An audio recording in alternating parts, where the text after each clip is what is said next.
High and Wicked. Yes. They are not just a U.S.-based distillery. Nope. They are a importer and a procurer of fine, exceptional spirits. And as a result, they have a couple Irish whiskey offerings, and we're going to get into one right now.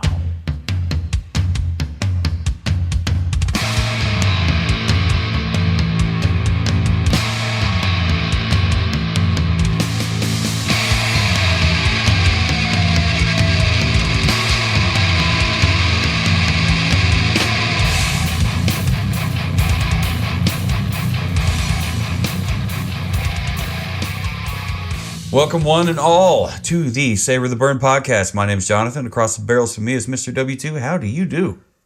I am stoked about this bottle. Yeah, we've been eyeballing this one. We had a taster of it in one of the advent calendars, and by golly, you ran out and you found a whole ass bottle of it. So I have seen this one here and there over the last year or so, and I've kind of done a head scratch thing on this, you know. That looks like a really cool bottle. Yeah. I bet it's really cool, but... You don't know. Is it? You don't know. And then it showed up in the advent calendar, and we were like, we've got to get a whole-ass bottle of this. And I'm interested to see if we pick up on the same notes from this bottle than we did on the little taster bottle. So from Flavier. Flavier, once you buy their advent calendar, they give you the opportunity to purchase any of the full bottles that were part of the advent calendar for, depending on when a lesser fee. When you get it's 5% to 15%. Again, like immediate, like day of, you know, that's that day's release. I think it's a little bit higher percentage, but then it drops back down a little bit. But they had a great price for this. But I just happened to go out at lunchtime with my boss. We went to his favorite liquor store out at 151st Street down in Olathe. Okay. And I walked in there, and sure as shit, they had this bottle on the shelf for about $15 cheaper than Flavier's discounted price was. So I'm like, easy pickup. Easy pickup, yeah. And if you want to know more about the Flavier thing, just go to savortheburn.com/shop, and right underneath the t-shirts, you'll see the Flavier affiliate link. But dude, let's get into this. I'm stoked about this bottle. I'm stoked to get into this, but before we get into that, by golly, if you're watching on YouTube, we want to thank you first and foremost. Be sure to hit the subscribe button, click that bell notification to stay up to date on all things Savor the Burn. If you're listening on the audio only version of the podcast, we definitely 100% thank you for following along that way. We've said goodbye to Stitcher a long time ago, but there's still so many out there. You know, Amazon, Pandora, Spotify, all the things. So if you're following along, thank you, and be sure to share it with your fellow whiskey enthusiasts. If you have not had this bottle of High and Wicked Irish whiskey, chances are that's why you tuned in the first place. So share it with your fellow Irish whiskey enthusiasts, and we will be eternally grateful. So, without further ado, yes, W2, let's get into this. Let's crack into this. Let's crack this First bottle. of all, before I even roll on this... It's a cool little neck label. It's a super cool neck label. And I also want to point out, too, that this, to me anyway, just seems like a super overly light and bright It really does. color. It really does. Can you see how light and clear that is? I mean, it is an Irish whiskey, yes, but man, I mean, it's bright. It's a light color. It's bright. Got like a touch of highlighter yellow in there. So let's get that bottle pop going. Yeah. Here we go. Pause for bottle pop. Oh. Nice. Yeah. All right. Ooh. Yeah, dude. Tell me you're not stoked about that. So, this is the High and Wicked number 7 Foursquare Mark 10? Yeah, Mark 10, Mark X. I wasn't sure about that. 2007 rum cask finished Irish whiskey. So this is This is not just an Irish whiskey. This is a rum cask, and this is not just a rum cask finish. I'm going to get into that in just a second, but This is an Irish whiskey, which means it was distilled, it was aged, it was bottled entirely in Ireland. Specifically, it was all those things in County Cork. County Cork. Which is where Milton is located. If you don't know who Milton is, well, Milton owns Jameson. They own Redbreast. They own Redbreast. They do. Okay. There's a couple other ones on there that I'm blanking on. But this is a single grain Irish whiskey. This comes in at 100 proof. And the write-up I have on this says the ultimate rum-kissed whiskey. Rum-kissed. Foursquare, a titan in the rum world and beyond, clinched the Rum Producers of the Year title for 8 straight years. Not to mention nabbing the Outstanding Spirit Producer in 2022. It's not just about accolades. It's their bold fusion of traditional and innovative that sets the bar. This mastery now graces single grain Irish whiskey, marrying subtle grains with bold rum complexity, crafting an effortlessly sophisticated spirit. About High and Wicked's number 7, from the lush fields of County Cork emerges a whiskey that dares to dance with the devil of the rum world. Why is the rum world of the devil? It's probably a long story. I'm sure that's a long story. We'll get back to that. But dance with the devil of the rum world. High and Wicked's Foursquare elevates the single grain saga with a 95% French maize, M-A-I-Z-E, maize, and 5% Irish malted barley melody. Matured first in ex-bourbon barrels, then romanced by Foursquare Rum Casks. It's bottled at a bold 50% ABV, 100 proof. Expect a symphony of coconut, treacle, and lemon on the nose, cascading into the crescendo of clove, cinnamon, and caramel on the palate, finishing in a soft echo of custard. That's a lot of fancy words. What an incredible description. Yeah, that's a lot of bold statements, Cotton. Right off the bat, you can smell the rum. You can smell the rum. And unfortunately there's for me, coconut, there's pineapple. For me, rum always has a bit of a rubbing alcohol thing to There's it. Caribbean all over that nose. That said, it smells like the kind of smoke that you would smell from a barbecue. A barbecue in the Caribbean, down in, I don't know. There is a touch of some kind of brininess on the nose. Yeah, just a little bit. You know, like the whole sea salty air kind of thing. Have you ever been to the Caribbean? No. We did a Caribbean cruise. Not me and my Sugar Creek DNA. We did a Caribbean cruise a few years back, and we stopped in Nassau. We stopped a couple other places in that area, but had an amazing time in Nassau. And yeah, just that entire area is a party. Like I said. That said, there's still some like white sugar. I think. I think some of that apple. I think some of that classic apple and sherry from an Irish whiskey. You think sherry? Yeah, is there? But the rum puts a blanket over it really all does. Of that, and yeah, there's. Let's get this on the palate. Yeah, let's do it. Let's see what happens.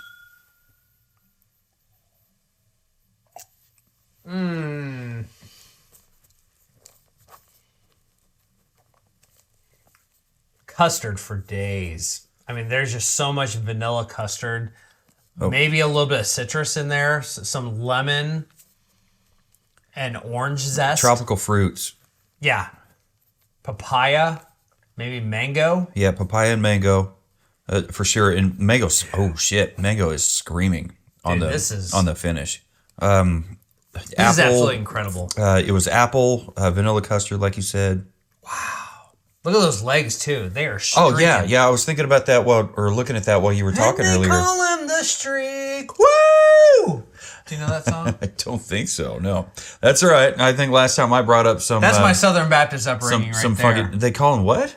How does it go? Do you know who Ray Stevens is? I know the name. He's a Christian comedian.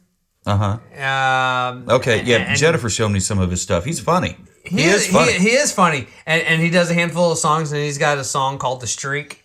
Okay, all right. Call him the Streak. Woo, boogie da. Fastest thing on 2 feet. Yeah, this does not hit the way I thought it would when coming off of the nose. I'm gonna remind you too. This is 100 proof. It is 100 proof. It doesn't have that bite that you expect in the whoo that you expect from 100 proof. Not at all. It's got it does touch the tongue a bit, and when you hold it on the tongue to get the full palate experience, it's got some heat to it. Speaking of heat, I'd call that a warm, a lingering, warm finish. Speaking of the finish, what flavors are you picking up on the finish? A lot of those Caribbean tropical fruits. Yeah, like pull right mango. on through to the You finish. think papaya continues? There's a nice warmness that I don't know if I would say a long lingering heat slash finish, but the finish slowly tapers. Yeah. It's a lingering warm. It's just a nice little simmer. Yeah, That just slowly tapers off. Yeah, and you're left with the rum notes that you would expect with white sugar and ethanol, I guess. Remember early 20s, I was all about rum, specifically Captain Morgan spiced rum. And I just I drink it all the time and Tattoo while that was out, unfortunately it was discontinued, or maybe fortunately for some people, myself included. Hey, where's your glass at? It's lower than yours. Anyway, so how's that that Tattoo, yeah, that's perfect. It was a dark rum. If you're not familiar with it, I'm gonna do two. it was that worked for me. It was really tasty, and if you mix it with Coke, do a rum and Coke with Tattoo, for me, every time it tasted like Dr. Pepper. And I'm not a big fan of Dr. Pepper. The wife at the time loved Dr. Pepper. Thank you, sir. And whatever. So I had a bottle and I kept it, and I got it in the divorce. And years went by, I forgot about it, and I pulled that old dusty bastard out, and I was like, "Hey, Jennifer, check this out. If you mix it up, doesn't that taste like Dr. Pepper?" She's like, "Yeah, I don't know about that." I'm like, whatever. So she didn't drink hers, so I'm drinking mine and hers, and then I got way too drunk, way too fast. In fact, I was projectile vomiting before I knew it. Good times. Add lemon zest to the list if you have not already. Where you at here? On the palate and the nose. Wow. Dude, this is so freaking good. Lemon zest we don't normally get, but because this is a rum cask finish, and because it's an Irish whiskey, not a bourbon, sometimes we pick up on lemon. We definitely pick up on apple whenever there's an Irish whiskey. I feel like this is a contender in our midst. for a top tier of our Irish whiskey category. Who's up there now? I think top of the list would be the Listowel cask. Listowel, Redbreast 21. Redbreast 21 was definitely good. The Napogue 14. Napogue. That was a good one, dude. That was a good one. We laughed because of the Google The Writer's Translator. Tears Masala cask. Thank you, Kyle. That was definitely good. You know what? The 2 drops of water that you put in there really added a vanilla custard. It did. Down here on the. It percolated up all that vanilla finish. Custard. Yeah. Very cool. Very cool. It took it from the palate to the finish on that one for me. Tell me, is this a neat pour only, or is this a candidate for cocktails? And if it is, what kind of cocktail would you do? That's a great question. I would have to. This is an Irish whiskey, so I would feel compelled, and I would want to go back to our list of Irish whiskey cocktails. Oh yeah, and we haven't done a whole lot. We've done the Brotherhood, the Bow Street Smash, I think it was, over there at Mitch's house, Mitchy. But I wouldn't use this for that. I'll pass on that one. That was a great cocktail. I don't think this is right for that. I might consider the Brotherhood. If you go to savortheburn.com and click on cocktails, scroll down, you will find the Brotherhood. That was a cocktail we made with an Irish whiskey. I don't remember which Irish whiskey that was made with. I don't either. But I know that was one of our Irish whiskey cocktails. Yeah, I don't know if this qualifies for a cocktail. There's so much going on with it. I like it just as it is. Some whiskeys are like that. You don't know what you don't know until you know a little bit more, and then you know. And that can seem like a little bit of a cop-out, but honestly, each one of these bottles that we've tried, each one has been its own expression, its own unique experience. So I had not gotten into it yet. And this one is no exception to that. The tasting notes for this. Yeah, what were they again? Appearance, gentle gold. Gentle gold? Yeah, I wouldn't put it at straw gold. No. It's not exactly Highland Park 12, but it's... bright is a great way to put it. When I put it on the shelf next to some of these other darker bottles, especially the Jury 15-year straight bourbon, this glows because it has so much yellow. You would even say it glows. Like a light bulb. That's enough Christmas. I'm done with that for the moment. The nose is a rich tapestry of coconut, treacle, lemon peel, almond. Oh yes, we missed almond. Almond is on there for days. Nougat, fig, and vanilla with a whisper of mango and candied pineapple. All right, did you pick that up on the nose? Yes, absolutely. Palate opens with a rich sweetness, showcasing clove and cinnamon. Clove and cinnamon. Then transitions into luxurious caramel and candied hazelnuts. We got apple, vanilla custard, tropical fruits, papaya and mango specifically, and lemon zest. I don't know about the candied hazelnuts part. Maybe the caramel. Transitions to caramel? I could see that. But everything else. To me, the caramel becomes the cloves, more of a I didn't custard. pick up on the cloves. To me, the caramel becomes more of that vanilla custard. Yeah.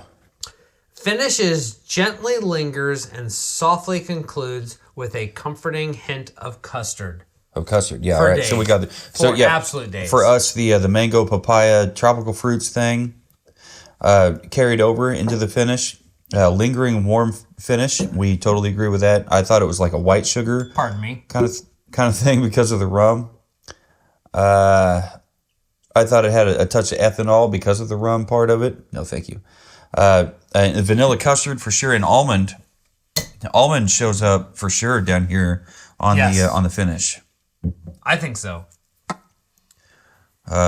This one turned out pretty good. This is a special bottle. Mm-hmm. This is a very special bottle. Mm-hmm. And we didn't really talk much about bottle presentation, but when it comes to High and Wicked and what they have to offer, it's essentially the same thing. Like you can get the store pick that comes in your regular standard, cylindrical whatever whiskey bottle. If you think of like a Weller's bottle, only less shouldered and taller, skinnier, whatever. That's kind of what you get. And with a cork. And with a cork. And not a natural cork. Not a twisty top. Yeah, you're right. Not a twisty top. It kind of scrapes and sings at the same time. What a mess. What are y'all doing? I ain't saying something. What are you guys doing there, Weller? What are you doing? Weller. Yeah. Weller. He's not saying something, but he's saying something. Well, dude, the fucking 12-year has a aluminum twist off. Yep. The Antique 107 is I think it's composite cork, but it is a corked bottle. It is not a twist off cap. I think some of their other higher end offerings are also, but as much as I loved that 12-year Weller, I was shocked that their 12-year would just have a standard aluminum twist off top on it. But I'm not mad at it because I love that bottle's almost empty. We are very close to bottle killing that. Yeah. Is that a candidate for the Infinity Barrel? No. No? Okay. All right. No. These are things to think about. We're going to kill it together. All right. We're going to kill it together. But, it's for the podcast. But I'm not willing to put that into the... All right. That's A-okay. A-okay. I'm sorry. That's all right. That's all right. That's all right. That's it. Back to High and Wicked. Yeah. If you do want to know what's in the Infinity Barrel, go to savortheburn.com, click on the Infinity Barrel, and you'll see everything that's in there, ounce by ounce, and it'll be a lot of fun. So I hinted about the rating system. We rate these on 4 categories, 0 to 5. We got nose, palate, finish, and bottle presentation. 0 to 5. 0 to 5. 0 to 5. If you can imagine any of these could be a 0, I can imagine there might be a couple that are a 0. Who knows? But until we find those, we'll have to speculate. So it's 0 to 5. On those 4 categories, we add all those up. We divide by 2, and that's how we end up with our 0 to 10 bottle rating. There you go. So that said, on the nose, with all the things that this thing had to offer, the brininess, a little bit of rum influence there, actually a lot of bit of rum influence, the apple, the white sugar, you said sherry, lemon zest, there's some almond, there's some pineapple, there's coconut. And that's just the nose, guys. It's so tropical. It's amazing. Anyway, so I gave it a 4 1/4. How about you? What's with the eye twitch? What'd you give it? 4 3/4. 4 3/4. I liked it. I liked it too.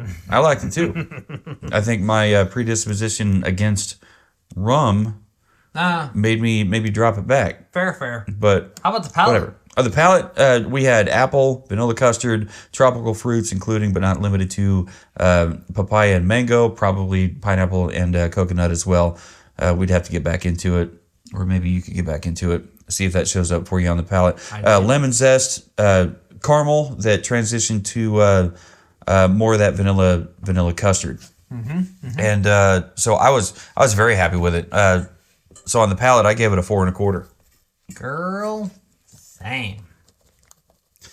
The finish for me was unexpectedly explosive when it comes to what the finish had to offer. Dude, that's a phenomenal finish. The mango and papaya really right there. Concentrated and took off. It was a nice long. It was a nice lingering warm finish.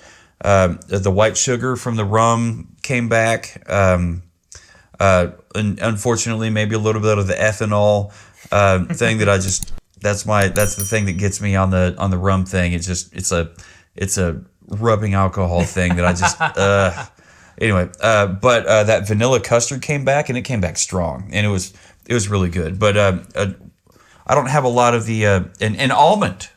Almond came back, but yet I don't have a lot of the tropical fruits. Strong. I don't have a lot of the tropical fruits here listed besides mango and papaya, but they definitely showed up. And I would also say maybe almond and coconut. Anyway, so I brought the finish up to 475. Nice. Yeah, I was very happy with that finish. How about you? I dropped mine down just a little bit to 4.5.